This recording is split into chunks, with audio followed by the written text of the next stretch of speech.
Hello, little dreamers. I'm Luna. Welcome to Luna Bedtime Story. If you'd like a new bedtime story waiting for you every week, don't forget to subscribe and join our cozy little family. Now, get comfortable. Snuggle into your favorite blanket. Let your shoulders relax. Close your eyes. Let's begin our story. Part 6. The Murderer Who Solved His Own Murder. Chapter 43. The Mother Who Died. Helen Mercer stood at the entrance to the crypt, holding the missing end of Alice Morrow's letter. She looked older than the woman in Mara's childhood photographs, but not unfamiliar. Time had narrowed her face and whitened her hair. A thin scar crossed her chin. Her eyes had not changed. Mara remembered those eyes watching from beside her childhood bed. She remembered waking in darkness and finding Helen seated near the window. She remembered asking why she never slept. Helen said mothers slept only after their children were safe. Mara had been 3 when Helen supposedly died. Now the dead woman smiled at her. "Hello, Mara." Nathan lunged for the fallen pistol. Mara kicked it beneath the altar. He seized her wrist, but she twisted free and struck him across the throat with her forearm. Nathan stumbled into a candle stand. The cord around Miriam's neck tightened. Mara caught the hanging end with both hands. "Release the pulley." Helen did not move. Nathan recovered and drove his shoulder into Mara's side. They struck the altar together, sending Alice Morrow's pages across the stone floor.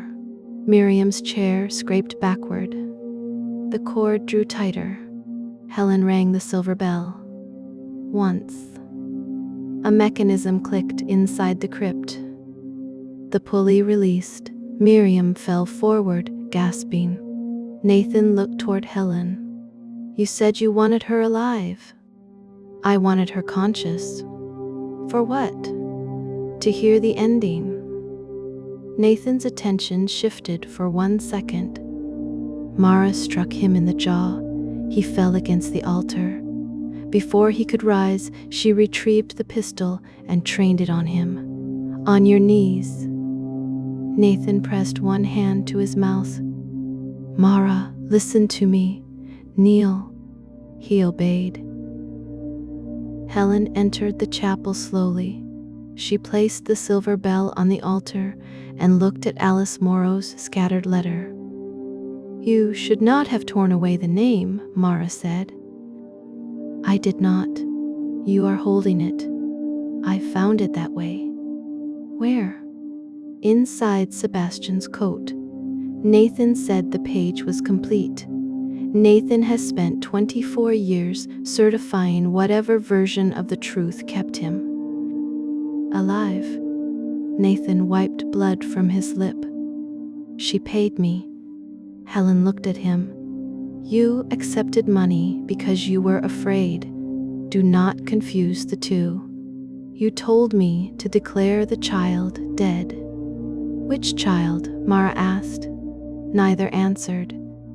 Mara aimed at Nathan. "Which child?"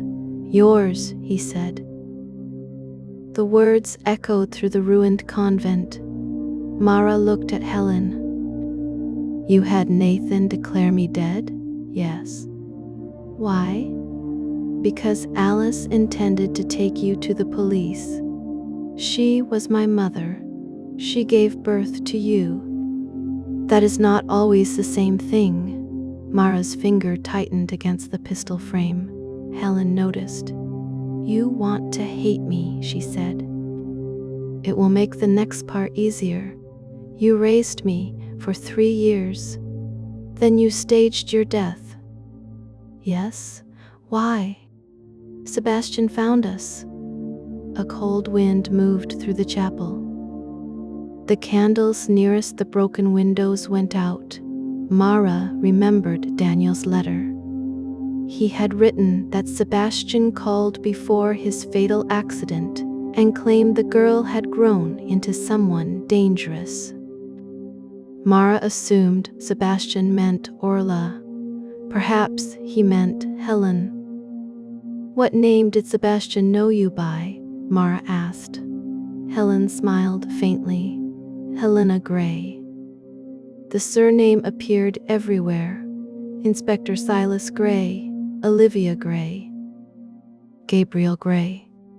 The false identity Sebastian used to adopt Orla. It had never been a random name.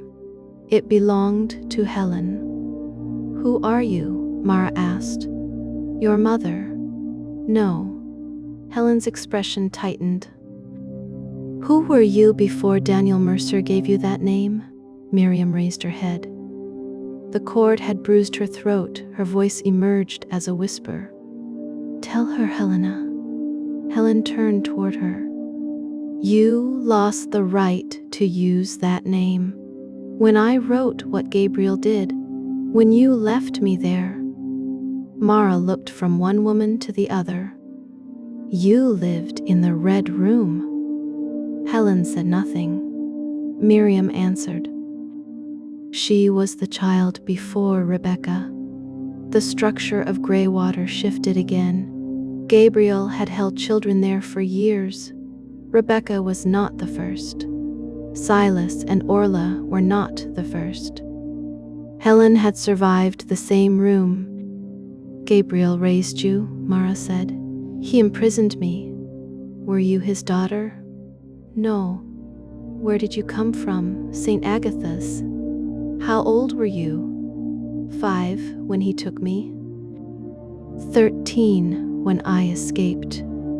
With Miriam's help? Helen laughed. Miriam promised help. Daniel delivered it. Daniel Mercer had not merely known Miriam's manuscript. He had participated in the children's escape years before Alice Frost disappeared. "That is how Daniel knew Greywater," Mara said. "Yes." "Did he give you the name Helen?" "He gave me his surname." "Did he adopt you?" "Not legally." "What was your birth name?" Helen looked at the silver bell. "Gabriel called me 5. 5 for silver." The rhyme had contained more children than Mara realized. Gabriel had assigned each a number. He had turned identity into a sequence. "Why did Sebastian use Gray?" Mara asked. "He found my records." He knew Gabriel called the children the Gray family when he transported us. "And Alice Morrow?" "She was Daniel's sister, my birth mother." "Yes." "Why did you raise me?" "Because Alice could not. She was alive. She was reckless. She was searching for you." Helen's smile vanished. "Searching for me?" Mara watched her. "You did not know." Nathan lowered his head. Helen turned toward him. "What did you hide?" He did not answer. "Nathan?" He covered his face. "Alice was not trying to sell Miriam's manuscript," Mara said. "She intended to use it to find someone." Helen looked at Miriam. The old woman's eyes filled. "Alice believed you were her daughter," Miriam said. Silence swallowed the chapel. Helen stared at her. "No." "You were brought to St. Agatha's as an infant," Miriam continued. "Alice lived there as a child." She remembered a baby being removed from the nursery. "No." She spent years searching for Gabriel's hidden children because she believed one of them was her sister. Helen shook her head. "Alice was younger than me. The records were changed." "No." "Daniel believed it too." "No." "Alice came to Greywater for you." Helen stepped toward Miriam. "You are lying." Mara moved between them. "Stay back." Helen's face had lost all color. Miriam continued. Alice gave Daniel the manuscript because she planned to confront Sebastian. He knew where you were living. I was living with Daniel, not then. You had already staged your first disappearance. Helen looked at Mara. The truth arrived between them. Helen had disappeared before Mara was 3. The woman Mara remembered beside her childhood bed may have returned only in secret. How many times did you die? Mara asked. Helen's voice was almost inaudible. As many times as necessary. Nathan laughed. It was a broken sound. That was why Sebastian loved writing about you. Helen turned toward him. He did not love me. He loved the idea of a woman. Even he could not keep dead. Mara studied Helen. Did you order Sebastian to stop Alice? I told him she had the manuscript. Did you tell him where she was? Yes. Did you know he would confront her? Yes. Did you expect violence? Helen did not answer. Mara saw the response anyway. The 3rd page said, the woman who ordered Alice's death raised her daughter. That page is a forgery. Written by whom? Sebastian. Why would he accuse you? To control me. Was it false? Helen looked at the missing strip in her hand. I wanted the manuscript recovered. At any cost? I did not ask him to kill her. You gave a dangerous man the location of the woman protecting evidence against him. I thought he would frighten her. That is the sentence everyone in this story uses before a body appears. Helen flinched. Mara lowered the pistol slightly, but not enough to free Nathan. What name is on the missing strip? I have not read it. Give it to me. No. If you did not read it, why protect it?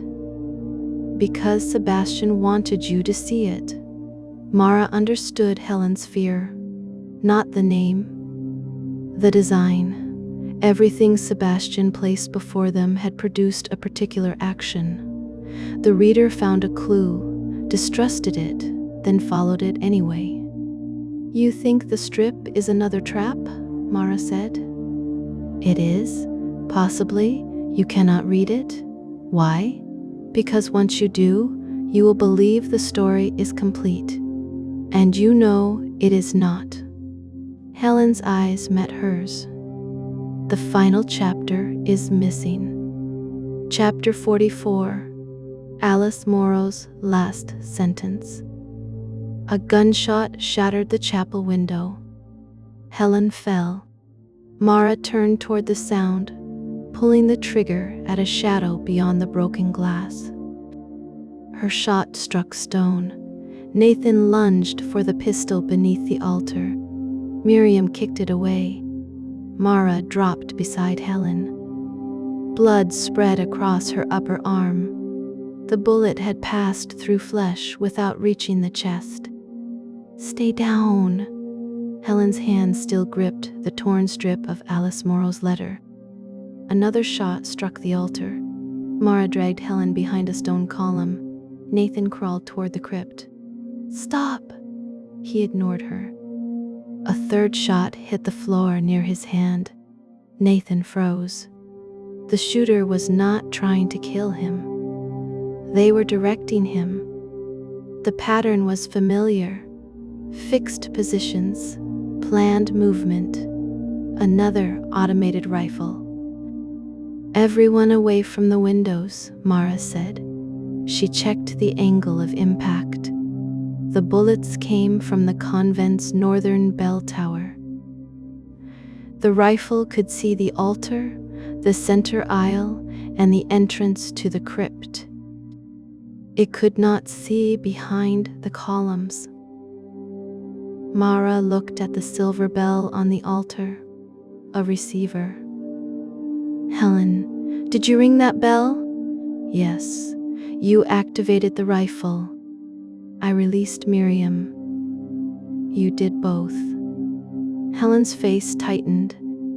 Sebastian built the mechanism. So why bring the bell? It controlled the crypt. It controlled more than the crypt. Nathan stared at the tower window. He knew we would all be here. Mara picked up the bell carefully. A red diode glowed inside the handle. The device had transmitted a signal when rung. One signal released Miriam's cord, another armed the rifle. How many times did you ring it? Mara asked. Twice? Miriam coughed. She rang it once before you entered. 3 signals, perhaps 3 programmed commands. Do not ring it again, Mara said. The bell rang. No one touched it. A small internal striker had activated automatically. From the tower came a mechanical click. Mara threw herself over Helen. The shot did not come. Instead, the chapel doors slammed shut. Metal bolts locked inside the frames. The crypt door opened fully. Lights flickered below. A projector turned on above the altar. Sebastian Vale appeared on the convent wall. He sat behind his desk at Ravenscourt. If you are watching this, he said, Helen Mercer has revealed herself. Helen closed her eyes. She carries the final fragment of Alice Morrow's letter. She believes I wrote the accusation against her. Mara looked at Helen. Sebastian smiled from the wall. She is correct. Nathan stared at the projection. Miriam whispered, Monster. I forged Alice's final sentence, Sebastian continued. Not to accuse Helen of murder, but to make her appear. Helen pressed her back against the column. You promised no one would find me. The recording continued. I spent 14 years offering Helen the same bargain. Remain hidden, and Mara remains safe. Reveal herself, and Mara learns what happened to Alice. Mara felt anger rise through her. Sebastian had used her as leverage against a woman who had raised her. Daniel discovered this arrangement, Sebastian said. That is why he decided to tell Mara everything. Orla loosened the jack, but I gave her the instruction. Helen had nothing to do with his death. Helen looked at Mara. I tried to reach him. Mara said nothing. Sebastian continued. The missing strip does not contain Helen's name. Then whose? Nathan whispered. The final name was removed before Alice placed the letter in my coat. I never found it. A still image appeared on the wall. Alice Morrow's original page lay beside a ruler. The lower edge showed 2 separate tiers, one recent, one older. Helen possessed only the final fragment. A second strip had been missing for 24 years. The name is on the middle strip, Mara said. Sebastian's recorded eyes seemed to watch her. The person Alice accused removed their name before I found her letter. That person has controlled the oldest secret in this story. The image changed. A photograph showed the convent chapel years earlier. Nathan stood near the altar. Miriam stood beside him. Between them was Daniel Mercer. A fourth figure waited in the shadows. Only one hand was visible. A silver bracelet encircled the wrist. Celia's bracelet. The same object shone, reaching toward the aconitine jar. But Mara had learned not to follow clothing. Celia was here, Nathan said. Miriam looked at him. No, You see the bracelet. I see someone wearing it. Mara moved closer to the projection. The visible hand was wrong. The bracelet sat loosely around the wrist. Celia wore it tightly. The hand belonged to someone thinner, someone who borrowed the bracelet to be identified later. "Rebecca," Mara said. The projector displayed another sentence. "The detective has identified the coat, not the person." Sebastian had predicted the mistake. Again. Mara examined the old photograph. The fourth figure's posture was familiar. Right shoulder lower than left, weight resting on the outer edge of the foot.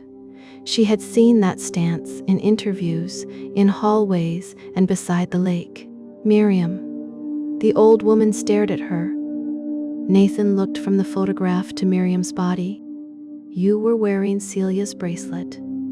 Miriam shook her head. "You were at St. Agatha's with Daniel and Nathan after Alice Morrow gave birth," Mara said. "I helped her." "You removed the name from her letter." "No, you wrote the original manuscript." "Alice trusted you." "Yes, you sent Sebastian to retrieve it. I told you that." "But Sebastian did not find Alice by following her." "You brought him to Daniel's garage." "No, you feared Alice would expose the hidden children before you could move them." "I feared Gabriel's associates." "You feared losing control of the testimony." Miriam's face hardened. "You think I cared about pages? I think you cared about the story those pages told. You spent decades correcting anyone who interpreted it differently, because it was mine." "There it is." Helen looked at the older woman. "What name did Alice write?" Miriam did not answer. Mara approached her. "Did Alice accuse you of arranging her attack?" "No. What did she accuse you of?" Miriam's eyes moved toward Nathan. Nathan understood. His face emptied. "The child," he said. "What child?" Mara asked. Nathan sank against the altar. Mara waited. Nathan's voice shook. "Alice did not give birth to you." Helen stared at him. Mara felt the chapel shift beneath her. "You falsified my records." "Yes." "Who was my mother?" Nathan looked at Miriam. The old woman lifted her chin. "No." Mara knew before either spoke. The final clue had always been in the original manuscript. For Evelyn Bell, who survived the Red Room. Rebecca spoke first. Miriam wrote. But another child existed between them, a child whose identity had been transferred to Daniel. "Miriam was my mother," Mara said. Silence answered. Miriam's eyes filled with tears. That was enough. She sat beneath Sebastian's projected image, her bruised throat marked by the cord. "Mara was born at St. Agatha's," Nathan said. "Miriam was brought there after Peter attacked her." "What did Alice Morrow do?" Mara asked. "She helped with the birth." "Why was Alice named as my mother?" "Protection." "For whom?" Nathan looked at Miriam. "For Peter." Mara felt Cross's face enter her thoughts. Elias lying on the platform, Peter saying everything he did had been protection. Was Peter my father? Miriam looked away. Yes. The answer connected Mara to Cross and Leo. Peter Cross had fathered children with Alice Frost, Miriam, and perhaps others. He preserved bloodlines while claiming he protected lives. Mara was Elias Cross's half-sister, Leo's half-sister. She had investigated her own family from the moment she entered Ravenscourt. "Daniel raised me because you could not," Mara said. "I asked him to. Why did Helen become my mother? She knew what it meant to grow up without a name. Daniel thought she could disappear with you if necessary." "Did you love me?" Miriam flinched. "Every day. That is not an answer to what you did.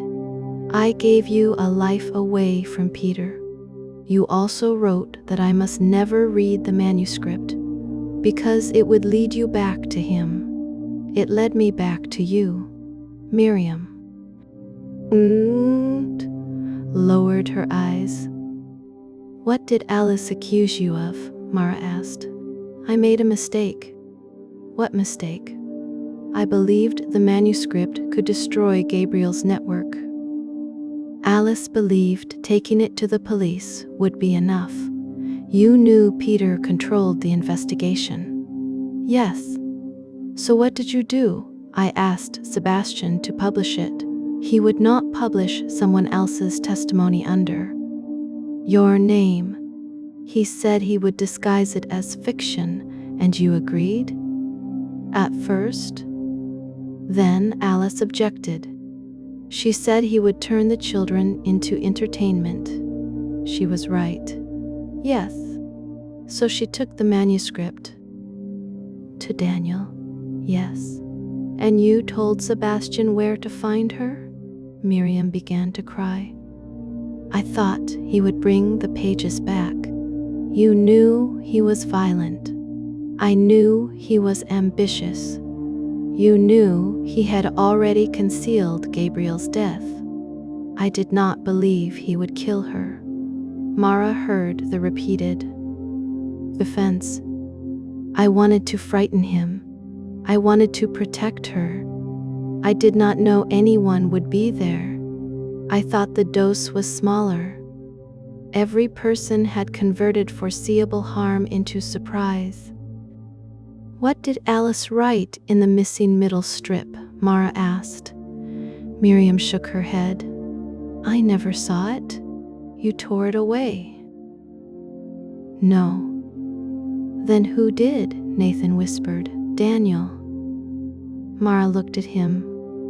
"Why? Because Alice did not accuse Miriam? Who did she accuse? Daniel himself." Helen stared at Nathan. "That cannot be true." He led Sebastian to the garage. Mara's mind rejected the claim before reason could examine it. Daniel hid the manuscript. He also wanted Alice gone. "Why?" "Because she planned to take you. You just said she was not my mother. She believed she had a right to raise you. She was the only person outside the group who knew whose child you were. Daniel feared losing me." "Yes." "So he betrayed Alice to Sebastian." Nathan nodded. Miriam told Sebastian that Alice had the manuscript. Daniel gave him the location. Mara looked at Miriam. "Did you know?" "Not until later. He protected me by arranging a murder. He believed Alice would survive Sebastian's intimidation. No one believed that. You merely hoped it." The projector changed. Daniel Mercer appeared on the wall. The recording was older and grainier. He sat in the same convent chapel, shoulders bent, eyes fixed on the floor. Mara's throat tightened. Her father looked younger than she remembered. He began to speak. "My name is Daniel Mercer. If Mara sees this, Sebastian is dead or has finally decided guilt is more valuable than silence." Mara stepped toward the image. "I told Sebastian where Alice would be," Daniel said. "I believed he would take the manuscript. I knew he might hurt her. I told myself he would stop before killing her. Helen covered her mouth. Miriam closed her eyes. When Sebastian returned without Alice, I understood what I had done. I recovered the coat from his car. Alice's letter was inside. She named me. Daniel held up a torn strip. I removed my name because I was a coward. Mara stared at the paper in his hand. The missing middle piece. I spent the rest of my life protecting Mara because I loved her. I also protected her because I needed to believe that raising one child balanced the death of another woman. His voice broke. It did not. Mara wanted to look away. She did not. The strip is hidden where Mara first learned to read. The recording ended. The projector went black. Mara knew the place. Daniel taught her to read at the workbench in his garage. He used repair manuals, newspaper headlines, and labels from old oil cans. The strip was hidden there. Helen looked at her. Mara, do not. He loved you, I know. What he did does not erase that. No. What he did does not make the love false. No. Then what does it make it? Mara looked at the blank wall where Daniel had. Incest. Not enough. A siren sounded outside. Cross had received her delayed message. Officers surrounded the convent. Nathan looked toward the doors. Miriam remained seated. Helen closed her hand around Alice's final fragment. Mara collected all 3 pages from the altar. No one moves. The silver bell rang by itself. A final command. From somewhere in the crypt came a heavy, metallic impact. The floor shifted. Miriam looked down. What did Sebastian do? The crypt door began closing. Inside it, behind the descending stone, Mara saw shelves filled with manuscript boxes. The complete archive. Sebastian had stored the evidence at St. Agatha's. Nathan ran toward it. Mara shouted, "Stop!" He slipped through the narrowing entrance before the stone sealed. A lock engaged. Nathan was trapped inside. Then smoke emerged beneath the door. Sebastian's voice returned through the speakers. The archive contains every confession except one. Miriam stood. Firelight appeared around the crypt door. "He is burning it," Helen whispered. "No," Mara said. She smelled paper, smoke, and accelerant. "He is forcing us to choose between the archive and Nathan." Sebastian continued, "The murderer will save the evidence." Nathan pounded against the stone. "Open it." "The victim will save the man," Sebastian said. Mara searched for the release mechanism. There were 2 controls beside the silver bell, one marked with a raven, the other with a human hand. Miriam moved toward the raven. Helen moved toward the hand. Mara stepped between them. "Do not touch either." "Nathan will die," Helen said. "The archive will burn," Miriam replied. "That is the choice Sebastian wants. There may not be another. There is always another. He simply trained you not to look for it." Mara examined the bell. The same mechanism controlled the cord, rifle, doors, and crypt. Sebastian favored nested systems. Every obvious choice concealed a third route. She turned the bell upside down. Inside the handle was a physical key. Mara removed it and inserted it into the seam beside the crypt door. The stone stopped, then reversed. Smoke rolled into the chapel. Nathan crawled out, coughing. Officers rushed through the main doors with extinguishers. They contained the fire before it reached the deepest shelves. Sebastian's recorded voice spoke one final time. "The fictional detective has failed." Mara looked toward the speakers. "No," she said. She stopped reading. Chapter 46. The chapter, Sebastian could not write. The archive survived. It contained evidence of Gabriel Frost's trafficking network, Peter Cross's concealed investigations, Nathan's falsified medical records, Celia's editorial changes, Alice Frost's survival, Orla's childhood, Leo's borrowed identity, and Sebastian's orchestration of multiple deaths. It also contained 36 versions of Sebastian's final novel. In every version, a different person murdered him. Celia in one, Orla in another, Alice in another, Leo, Rebecca, Nathan, Peter, Miriam, Cross, Mara. Sebastian had written 10 endings because he did not know which of his chosen participants would complete the fatal chain. He had not solved his murder by predicting a single killer. He solved it by creating a structure in which every possible act revealed its author. If Celia increased the aconitine, one chapter unlocked. If Leo refused to prepare the coffee, another appeared. If Orla left without tightening the cord, Alice's section changed. If Alice called for help, the cardiac transmitter remained inactive. If Cross carried the revolver, Peter emerged. If Mara abandoned the manuscript, Miriam published the original. Sebastian did not predict behavior precisely.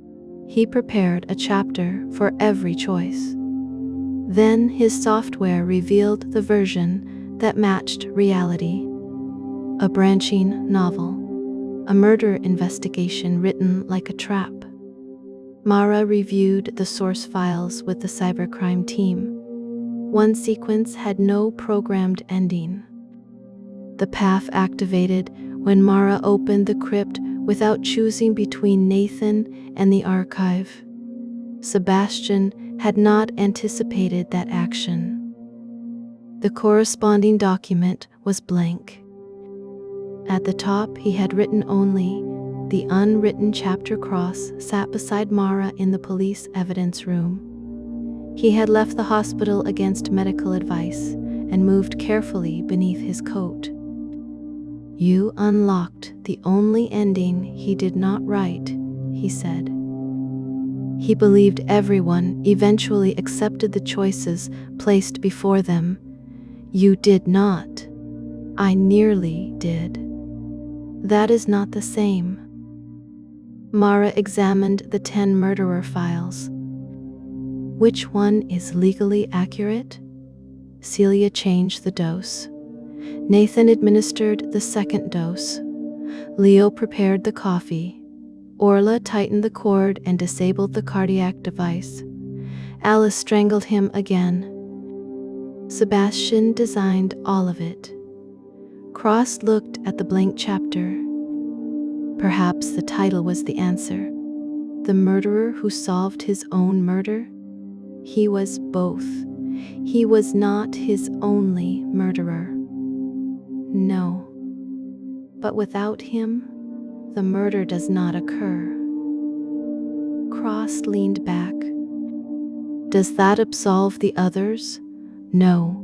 Does coercion absolve Orla or Alice? That is not for a manuscript to decide. Does ignorance absolve Leo? No. Does manipulation absolve Celia? No. Then what do you call Sebastian? Mara looked at the branching structure on the screen. The principal author. Cross smiled faintly. You know a court will dislike that phrase. A court does not need to like the truth. Her phone vibrated. A message from the garage search team. They had found the missing strip beneath Daniel's workbench. Alice Morrow's handwriting covered it. Daniel told Sebastian where I was. Miriam told him what I carried. Neither asked him to kill me. Both knew he might. If I die, do not turn this into one person's crime. That is how people like Sebastian survive. Everyone carries one harmless piece, and no one admits they built the weapon. Mara read it aloud. Cross closed his eyes. That is the ending, he said. No. What remains? Who changed Miriam's chapters? Who used my credentials?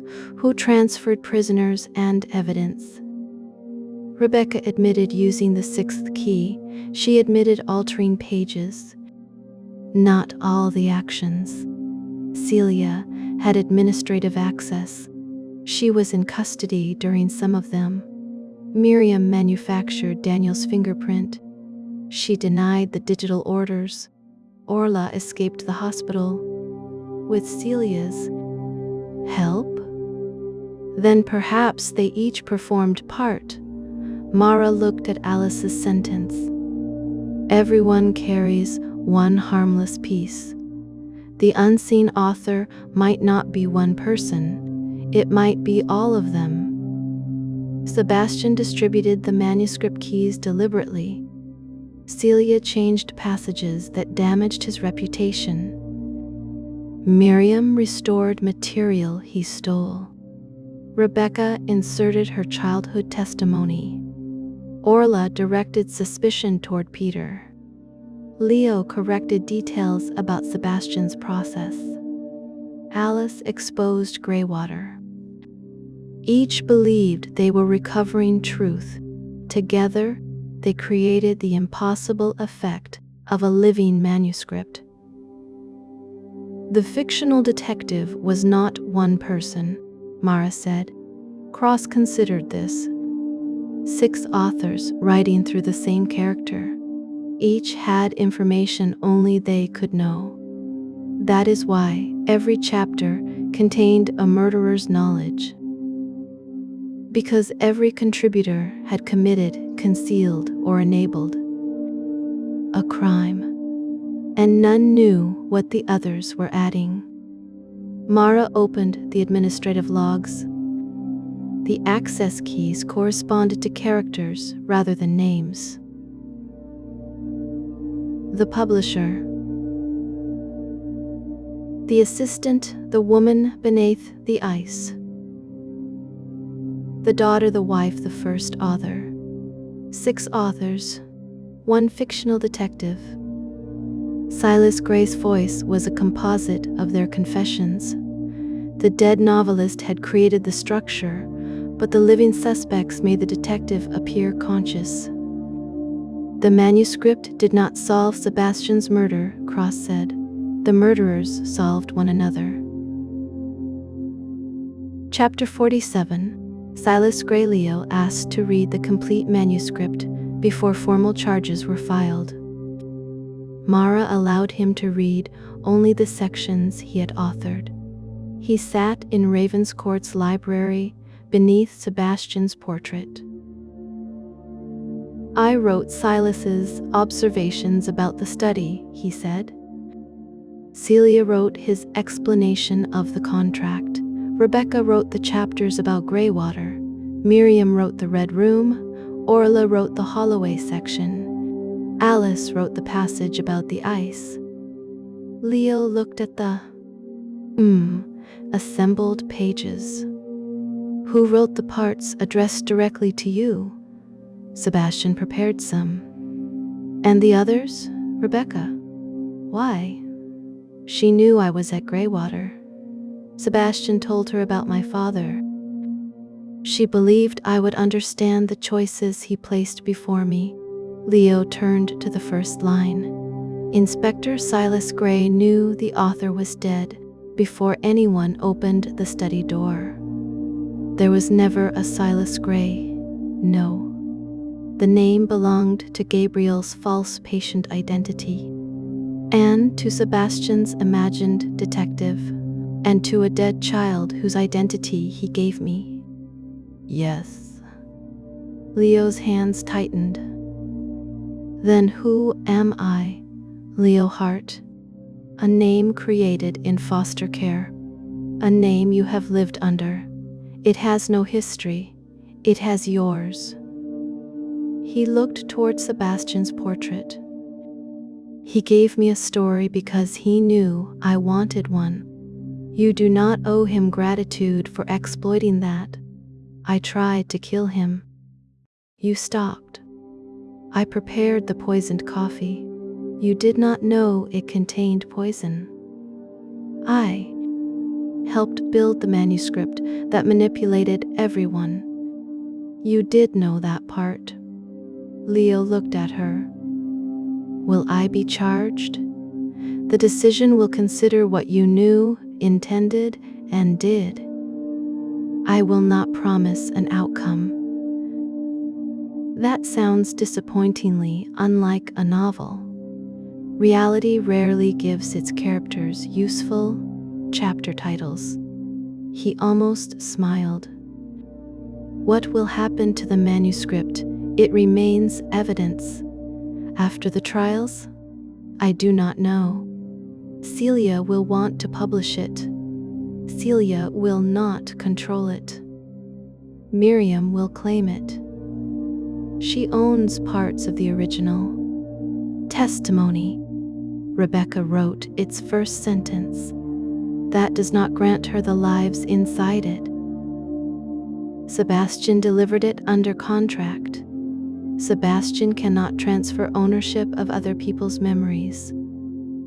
Leo closed the manuscript. Then no one owns it. Perhaps that is the correct ending. A knock sounded at the library door. Cross entered carrying a sealed evidence sleeve. The laboratory finished examining Sebastian's black coat. What did they find? Mara asked. Another compartment. Mara took the sleeve. Inside was a handwritten page, Sebastian's handwriting, not typed, not encrypted. No conditions attached. Mara, if you have found this page, Alice Morrow's letter survived. You now understand. I could not identify my murderer because there was no single answer. I knew Orla might tighten the cord. I knew Alice might use the wire. I knew Celia might alter the dose. I knew Nathan might add another. I knew Elias might arm the transmitter. I knew Rebecca might carry the tablets. I knew Leo might prepare the coffee. I knew any of them might refuse. What I did not know was whether you would accept the question. Mara continued reading. Who killed me is the wrong question. It assumes murder belongs to the final hand. Ask instead, who created the fear? Who supplied the method? Who concealed the earlier crimes? Who transformed coercion into consent? Who benefited from the death? Who could have stopped it? I spent my life assigning guilt to one person because readers prefer one face beneath the murderer's hood. Do not repeat my mistake. The final paragraph was shorter. I did not write Silas Gray to solve my murder. I wrote him to expose the people who would finish the book. Every chapter contains information only the murderer could know, because every chapter was intended for a different murderer. If they added their truths, the detective would appear to live. If they remained silent, my crimes would remain buried with me. Either way, I controlled the ending. Unless you refuse to write it. Mara turned the page over. One sentence appeared on the reverse. Please prove that I was wrong. Cross read it beside her. He wanted you to destroy the manuscript. Maybe. or publish it, maybe, or prosecute everyone. He left enough interpretations to claim authorship over any decision. Cross looked at the portrait. He is still trying to control you. Yes, what will you do? Mara placed the page into evidence, something he did not write. Chapter 48. The Murderers. Formal interviews continued for 9 days. Celia admitted contaminating the cinnamon, but insisted she believed Sebastian would use only a trace. Her message proved she knew he planned to send the completed manuscript at 11,043. Financial records confirmed she benefited substantially from his death. Nathan admitted adding aconitine to Sebastian's dessert. He claimed Sebastian demanded it as part of a controlled medical deception. Nathan knew the dose could be fatal. Orla admitted tightening the cord and later pressing the transmitter hidden in the revolver. She maintained that Sebastian coerced her by threatening to reveal Daniel's death and her role in the Holloway case. Alice admitted applying the wire. She believed Sebastian was already fatally poisoned and claimed she intended to shorten his suffering. Leo admitted preparing the coffee, but denied knowing its contents. Rebecca admitted bringing substitute tablets, though laboratory analysis showed they contained only a sedative. She also admitted using Mara's credentials and changing several manuscript sections. Miriam admitted directing Sebastian toward Alice Morrow and later inserting material into his final novel. She denied intending Alice's death. Each had committed an act. Each act alone had a different legal meaning. Together, they killed Sebastian Vale. The case attracted reporters, publishers, attorneys, academics, and strangers who treated murder like a public contest. They asked Mara for the real killer. She gave them no single name. At the preliminary hearing, the prosecutor presented the chain. Celia contaminated the coffee. Nathan administered the second poison. Orla strangled Sebastian. Alice strangled him again. Cross unknowingly armed the cardiac device. Orla triggered it. Sebastian selected the methods, issued the instructions, arranged the alibis, programmed the evidence, and threatened the participants. The judge asked the question every reader wanted answered. Which act caused death? Dr. Shah gave the only accurate response. All of them contributed. None can be isolated with scientific certainty as the sole cause. Daniel Mercer's death was reopened as a murder orchestrated by Sebastian and carried out unknowingly by Orla. Samuel Reed's death was reviewed as part of Sebastian's coercive pattern. Gabriel Frost's remains were recovered beneath the chapel. Silas's remains were found beneath the red nursery at Greywater. Alice Morrow was finally buried under her own name. Mara attended the funeral alone. The gravestone contained no mention of Sebastian's book, only a lice, Morrow. She tried to tell the truth. Morrow placed the repaired tartan blanket beside the grave. Inside it was a copy of Alice's complete letter. Not the manuscript, not Sebastian's confession, only Alice's words.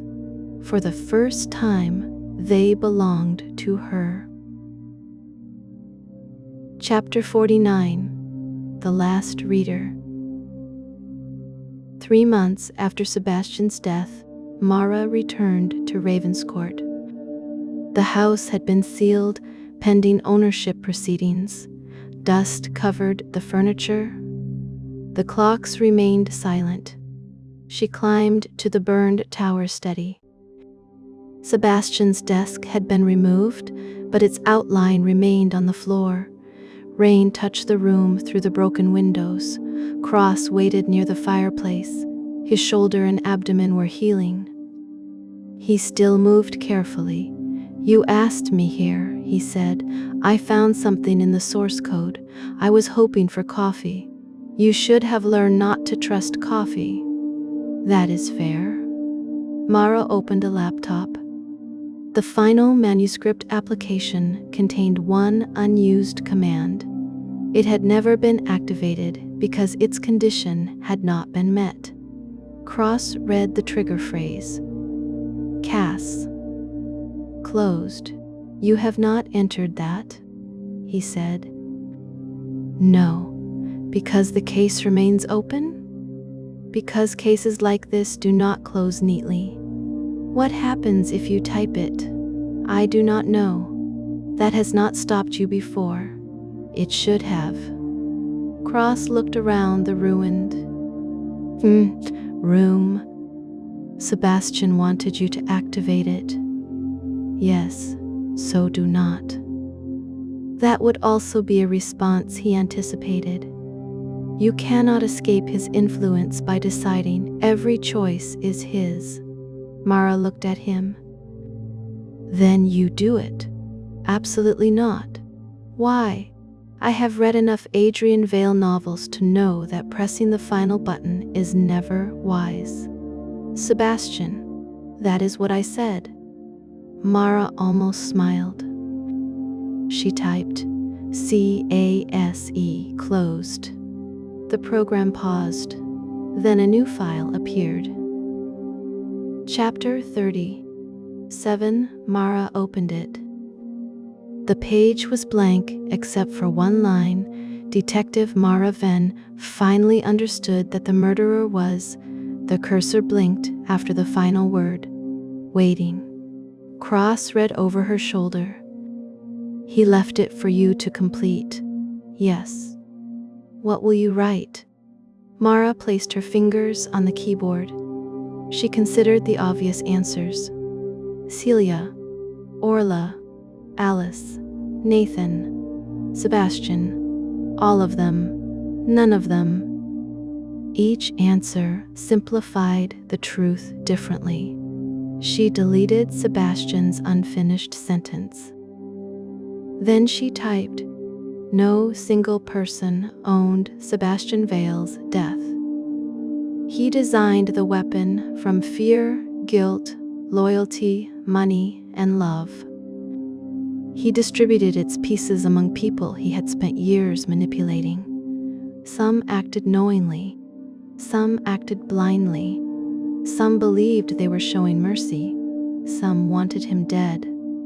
Each remained responsible for the choice they made, but Sebastian Vale was responsible for transforming those choices into machinery. He did not merely solve his murder, he recruited it. The program waited. A final message appeared. ACCE accepted. Cross stared at the screen. That is unsettling. It is only a programmed response. Do you believe that? Yes. The laptop camera activated. A pre-recorded image of Sebastian appeared. He sat behind his desk, looking tired. Not triumphant, not clever, afraid. "Mara," he said, "if you reached this recording, you refused the premise of the title." She watched silently. "I called this book The Murderer Who Solved His Own Murder because vanity required me to preserve one final illusion." He looked down. "That I remained the cleverest person in the room." Rain moved through the broken window. "I knew enough to build the puzzle," Sebastian continued. "I did not know enough to escape what it revealed about me." His eyes returned to the camera. "You will be tempted to believe. This confession redeems me," Mara said quietly. "No." The recorded Sebastian smiled. Perhaps he had predicted the response. Perhaps the timing was coincidence. "Good," he said. The video ended. The laptop began deleting the final executable files. Mara did not stop it. The manuscript copies remained secured as evidence. The testimonies remained. The original pages remained. Sebastian's program alone disappeared. When the deletion completed, the screen went dark. Cross looked out at the rain. "So that is the ending?" "No." "What remains? The living people." "That sounds inconvenient." "It usually is. They left the tower together." At the bottom of the staircase, Mara heard a clock ticking. She looked back. The entrance clock stopped at 11,014 since the murder had begun moving again. Cross-checked the mechanism. Battery must have reconnected. Probably. "You do not sound convinced." "It is a clock." "Yes." "It measures time." "That is generally the arrangement." "It does not predict anything." Cross opened the front door. Morning light entered Ravenscourt. "No," he said, "but people are very good at confusing the two." They stepped outside. Behind them, the clock continued ticking. Not backward toward the murder. Forward. Epilogue, one more. Chapter 6 months later, a package arrived at Mara's office. There was no return address. Inside was a newly printed book. The cover was plain black. No publisher's logo appeared. No price. No author's name. The title was embossed in silver. "The Murderer Who Solved His Own." Murder. Mara opened it. The story began with Sebastian Vale sitting at his desk while a killer approached through the storm.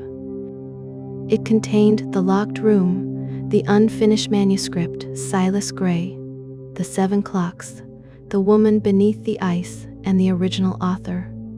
It also contained details from sealed interviews, statements that had never been released. Cross stood in the doorway. "What is it? Someone published the manuscript. Celia? In custody? Miriam? No. Rebecca? She denied it. Leo? He would have placed his name on it. Orla? Perhaps." Cross approached the desk. "Who sent it?" Mara turned to the final page. It contained the ending she had typed in Ravenscourt, word for word. Beneath it was an additional paragraph. Mara believed she had escaped the dead author's story by refusing his answer. She was wrong.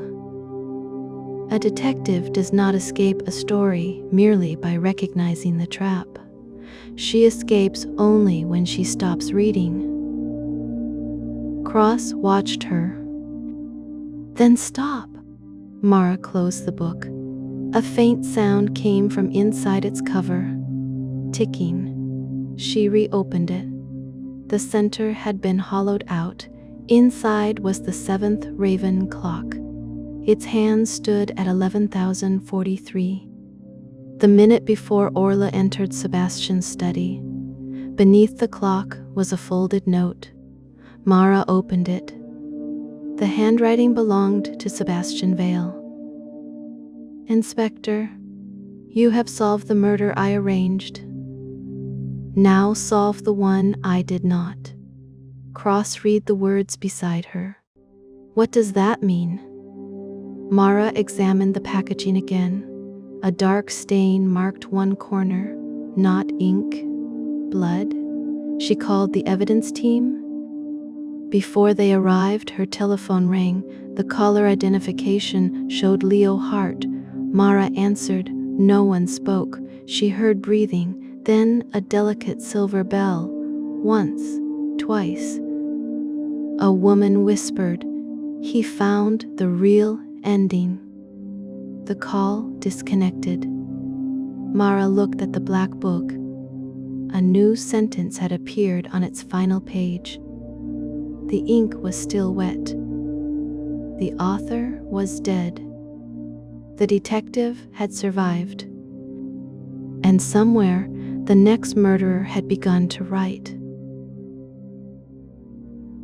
The end.